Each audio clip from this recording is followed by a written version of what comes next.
tell us if what we proposed. Baadhi ya wakazi wa kaunti ndogo ya Nyatike wanaoishi katika eneo la uchimbaji wa dhahabu wamewataka wawekezaji wa kigeni kuzingatia utekelezaji wa miradi kwa jamii katika maeneo na kuendesha uchimbaji wa madini.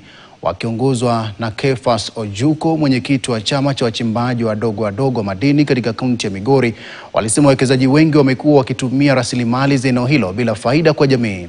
Hata hivyo, walisifia mwekezaji mmoja wa sasa, Okech Sala, kwa kuleta maendeleo yanaonekana katika eneo hilo. Wakazi wakiwemo William Odhil, Silvana Soloch na Dorcas Sauma walitaja miradi kama usambazaji wa umeme, uchimbaji wa visima na mipango ya kujenga shule na kituo cha afya.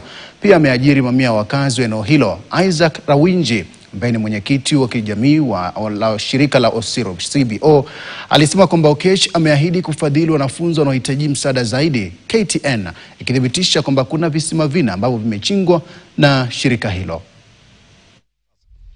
Na tangu hiyo jadi paka wazungu watoke hapa, sisi ndio tumeishi na ufakara, kwa sababu hao wanapoport kwa investors wanakuja wanachukua gold yetu, wanaenda wanatuacha tu hivyo hivyo. Mdhamini yeyote anapokuja Nyatike, jambo la kwanza ni uhai, na uhai ni maji.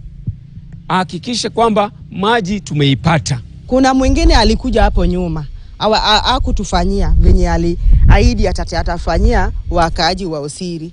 Tena tuko na Wachina wamechimba lakini hakuna wamefanyia wakaaji.